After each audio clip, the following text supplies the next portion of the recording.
तो हेलो दोस्तों, आप लोगों का स्वागत है हमारे चैनल पर। मैं साइको। आज हम लोग एक शापित जंगल के बारे में कहानियां सुनने वाले हैं। मैं आशा करता हूं कि अगर ये कहानी आप लोग पूरा सुन लोगे तो आपको बहुत मजा आने वाला है।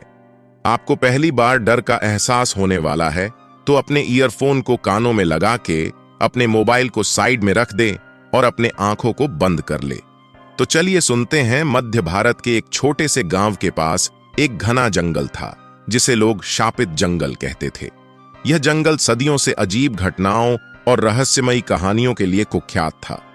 गांव के बुजुर्गों का मानना था कि इस जंगल में प्रवेश करने वाले लोग कभी वापस नहीं आते। अनिकेत, एक साहसी पत्रकार, ने इन रहस्यमयी घटनाओं की सच्चाई जानने का फैसला किया। उसने अपनी टीम के साथ इस जंगल में प्रवेश करने की योजना बनाई।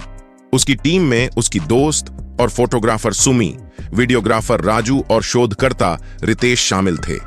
वे सभी इस जंगल के रहस्यों को उजागर करने के लिए उत्सुक थे। वे सभी एक धूप भरी सुबह जंगल के किनारे पर पहुंचे। जंगल के प्रवेश द्वार पर ही उन्हें एक पुरानी और टूटी हुई चेतावनी बोर्ड दिखाई दी जिसमें लिखा था, यहां प्रवेश न करें, यह जंगल शापित है। लेकिन अनिकेत और उसकी टीम ने इसे नजरअंदाज कर दिया और अंदर जाने का निर्णय किया। जंगल में घुसते ही उन्हें वहां की नीरवता और भयावहता महसूस होने लगी। हर तरफ घना अंधेरा और अजीबोगरीब आवाजें थीं। वे सब कुछ रिकॉर्ड करते हुए आगे बढ़ते गए। अचानक रितेश ने एक पुरानी और जर्जर किताब को देखा। उसमें कुछ अजीबोगरीब मंत्र लिखे थे।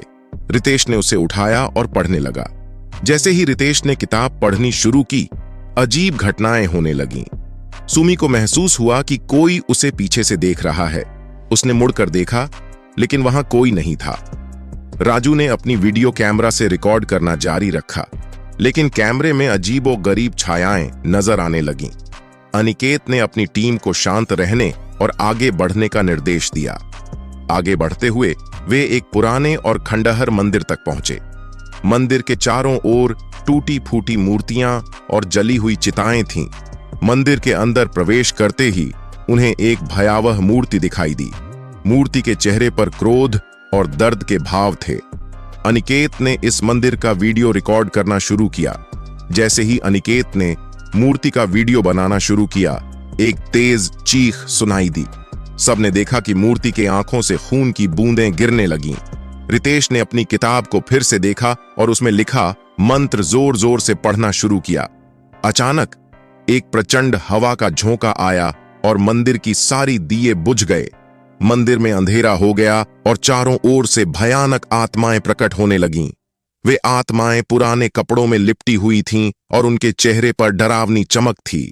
उन्होंने अनिकेत और उसकी टीम को घेर लिया। सुमी ने डर से चिल्लाना शुरू कर दिया, जबकि राजू ने अपनी वीडियो कैमरा से सब कुछ रिकॉर्ड करना जारी रखा। अनिकेत ने हिम्मत जुटाई और अपनी टीम को बचाने की कोशिश की।